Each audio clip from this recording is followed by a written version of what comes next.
on the exterior, we look like we are, we're growing a multi-million-dollar, company, or we're leading, dozens of team members, or we're, a high-performing executive. But at the same time, there's generally moments where you can second guess yourself, or you are uncertain, or you're like, I've never done this before. It's my first time being a CEO, or this is my first time being a CFO. Like, can I really operate at this capacity? I have people under me now. Like, this is new. I am so excited for today's episode of our podcast. However, we've got to get to our Ask Ken segment, and then we're going to jump right into some awesome discussion. So the question that came in was this, and I actually really like this question, and I kind of like, I could have gone a few ways with it, but this is how I interpreted it. So the question is, what's the biggest financial mistake growing dental groups make? There's a lot of options there. The one that really stood out to me and that I started thinking about as a result of this question was this, and I wrote some notes down here. Basically, it's when you grow faster than your financial infrastructure. So for example, you're adding new locations. Maybe you're bringing in some fresh debt because you've got some growth aspirations, or you're hiring new people. But the challenge is the same weak reporting is still in place. And so I see a big challenge here when you're not upgrading your financial systems at the same pace that you're building or growing your practice. This becomes very, very difficult. If your finance function doesn't mature before growth, then the business is just going to eventually hit a wall, and you're going to have some challenges there. So my take here is as you're growing, make sure that you're investing in your financial infrastructure, reporting, all of those things that keep that in line with what you're doing with the business and how you're growing. All right. So that takes care of that. I'm super excited to introduce our guest. We have Thomas Passalacqua. Sorry, I just blew it. I had it so good.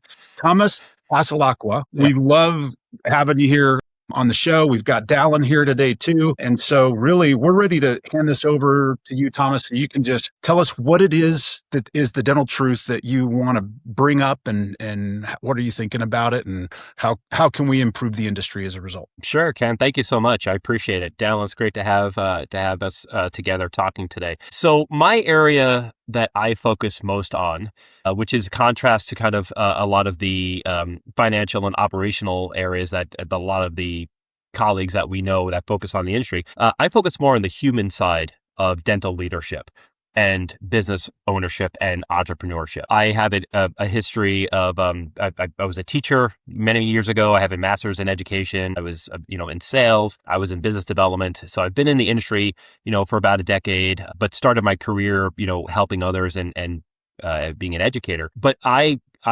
gravitate more towards the emotional human side of being an industry leader. So really what that means is, as you are scaling a practice, being a clinical leader, being a group practice or a DSO executive or leader, or, high performing, manager, there's a lot of, emotional and cognitive challenges that might come with kind of being in that leadership position, or pushing your comfort levels to, expand your capacity and grow, professionally and personally. So a lot of the work I do is enabling someone to manage the emotional component to a lot of their ambitions. So regardless of, the role that they're in, if someone is, striving to do better, striving to lead others, striving to grow a company or a business or a practice, the emotional component could really derail or influence your reactions, your decisions, your behaviors. So my role is helping someone stay grounded, thinking logically,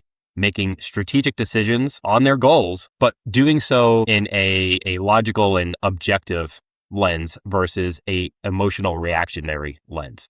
And, we can go in a couple different directions from there, but, I would say in a nutshell, I work on the human side of things. Nice. Super interesting. And I would love to hear more about the ins and outs of what you do and what that looks like for your clients. And I apologize, Ken, if I was cutting you off, but just with your background in place, I think the next question from both of us is, what is the truth that you see often in the industry that no one else is talking about? Like, what are you seeing Right. that needs to be aired out, that needs to be addressed, that we need to talk about here that no one else is? Yeah, that's a cool question. Obviously, for the Dental Truth podcast, what is true? We're all humans, we're all people, and we all have an emotional side to us. We all have that little voice in our minds, that little voice in our hearts that either lead you to second guess yourself, lead you to uncertainty, to doubt. I mean, you can call it imposter syndrome, you can call it fear, you can call it hesitancy, insecurity. But if you're ambitious and if you're pushing your limits as, an executive or a leader or just a high capacity professional, you have an emotional side to you that can influence how you react and make decisions and lead and how confident you are in what you're actually doing. So I would say the truth is we're all pretty similar in the fact that we have that emotional side to us. I do believe that many of us do have some sense of doubt or inner insecurities that limit our full potential. That yes, on the exterior, we look like we are, we're growing a multi-million-dollar, company, or we're leading, dozens of team members, or we're, a high-performing executive. But at the same time, there's generally moments where you can second guess yourself, or you are uncertain, or you're like, I've never done this before. Can I, it's my first time being a CEO, or this is my first time being a CFO. Like, can I really operate at this capacity? I have people under me now. Like, this is new. So there is that little bit of, internal tension that I think a lot of us can relate to. Yeah, this is fascinating because everybody looks like on the outside, it looks like everybody's got it all pulled together, right? But the reality is you're probably a few very pointed questions away from unpacking that, they're frustrated, they're, whatever it is, or they're underperforming, or they're just emotionally kind of out of control, maybe blowing people up a little bit. Especially like first time leaders, there's a real challenge with how do you actually lead, so to speak. So I'd be really interested. What are some of the most common challenges that leaders in dental specifically, what are some of the primary challenges that they have, and how do you think about that, and how do you help them sort of reprogram? Yeah, great question, Ken. I would say, one of the top ones I hear is I'm getting too much in my head, right? Like I feel like I'm in my own way. I'm overthinking, right? Like that is a pretty common sentiment, right? Like, I just feel like I'm overthinking things. And what's your remedy? Like if I showed up and said that, Yeah. What is that? How do you help somebody get out of that funk? Right. Yeah. So you're getting someone grounded. It's like, okay, let's pause for a minute because your emotions are starting to take over, right? And for whatever reason, why you're feeling this way, you are feeling this way, or you are second guessing yourself. Okay. So let's think more objectively. Where do you think this emotion is coming from? What's prompting this reaction? Okay. Well, there's a couple of things I'm not really sure about, or I'm new to this, or whatever the answer is. Okay, great. What are the objectives? What are you trying to learn? What are you trying to perform? Trying to get nuanced, trying to get like really granular of describing the challenge or the situation you're in allows someone to focus on tangibles. It's not just a feeling anymore. You're starting to describe specific aspects that you can manipulate and you can talk to people about, and you realize, oh, you have some resources. Okay, so who else has been in this position that you are in? I know a lot of people that are, first-time CEOs or whatever. Mm-hmm. Great. What are the questions you want to ask them? What was their experience, right? Okay, so then now all of a sudden you're formulating questions you can ask people. You're closing the knowledge gap. And then, you go through that process a little bit. You're identifying tangible aspects to discuss, to manipulate, to track, to adjust. And no longer you're like, oh, I feel like I'm just overwhelmed and spinning. No, I identified a couple of things that I can work on and let's move forward. So you get a chance to just pause, ask some specific questions to get you grounded, realize what are the actions you can do to get clarity and go from there. So, I mean, that's a small example, but I mean, that's generally how I would start approaching that type of situation. Yeah, no, there's a framework to that for sure. And the other thing that I was thinking about right at the beginning of what you were saying there is just identifying, hey, what are some of these challenges and problems that like people can start to step away. Like I'm stepping out of this problem that I have or this emotion that I'm feeling, and they can start to think a little bit more rationally. at some point, right? Just as they step away. And then I love what you said about think about what questions would you like to ask other people that have gone through exactly this, and having I like that framework. Yeah. And I love this topic of conversation, and I think it fits perfectly within the Dental Truth Project, because talking about your emotions in a business setting has a little bit of a taboo to it. And I think as a culture, as a society, we're overcoming that. We're getting a little bit better than we were a generation or two ago, where it was an absolute no-no. But even then, like 3 Caucasian dudes sitting on a podcast talking about their emotions, like that's not something that you would have seen 10 years ago or 15 years ago. So I love that we're trying to normalize it, because what we say often here on the Dental Truth Project is you cannot fix a problem until you're willing to face it, to tell the truth about it, to say it out loud, address it head on. Like Alcoholics Anonymous thing of like the step 1 towards fixing it is acknowledging that it's really there and it really exists. And then like Ken was saying, even just the act of doing that lets you step back. There's like kind of a weight off of your shoulders. And then as soon as you address the problem, then you can start thinking through, as you were saying, like how legitimate is this? And if it is legitimate, what resources do I have? How can I start fixing this? Instead of just staying in your lane, toughing it out, saying, no, I'm a business person. I don't have emotions. I'm productive. I get things done. I don't worry about the rest of the world. I'm okay. You bring up a really, really interesting point, Alan, because yes, you want to uncover the truth, right? Like, yes, there is that emotional component. And if we are expected to perform as that, rigid executive, well, in dental, and this is what's interesting for the dental industry, it's still a very relationship-based industry. It's not so much like medicine where that's a little more removed.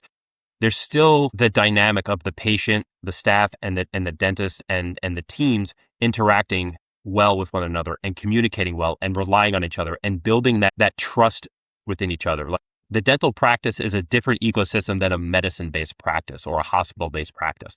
So being more willing to discuss emotions or to just identify emotional strategies to overcome some of the challenges like we were just talking about is almost an advantage in the dental field, because the patients view the practice as a trusting, emotional, safe place. It's not just transaction-based. And being in finance, if you're constantly looking at P&Ls and spreadsheets, well, that human part is almost removed. But to be really effective in the dental industry, it's the human component, the relationship, the culture, the interaction, the communication between all the dynamics. So that's why I do think like this is interesting, but the emotional side can almost give you an edge. And just being more aware. It doesn't mean you have to be, like soft. It just means you have to just be more aware of being human and that human leader, because you could be more relatable and more relevant to everyone you're leading and working side by side with. Yeah, I love how you framed that one up too, because if I were to go and ask any dentist right now, what's the hardest part of your job? A few of them might say, well, I hate it when I've got cranky patients or, things like that. But for the most part, communicating with the team, getting everybody aligned, realigning them because, the day blows up sometimes and the great plan that you had for, getting everything done is not working out. Communication. And it's interesting, right, Thomas, that when you go to dental school, they don't teach you how to be a leader. And I know so many associates who show up that day one and all of a sudden they have all these people that are asking them questions. They're like, whoa, why? You need to go do your job. I'll do my job. And instead, it turns into something that I've just seen the dentists that succeed the most are the ones who have worked on themselves emotionally a great deal to the degree that they can actually lead and guide and help others as they're maneuvering through whatever the challenges of the day are. And I love that you brought culture up too, because it's such a key component. And guess who has to drive culture? It's the doctor.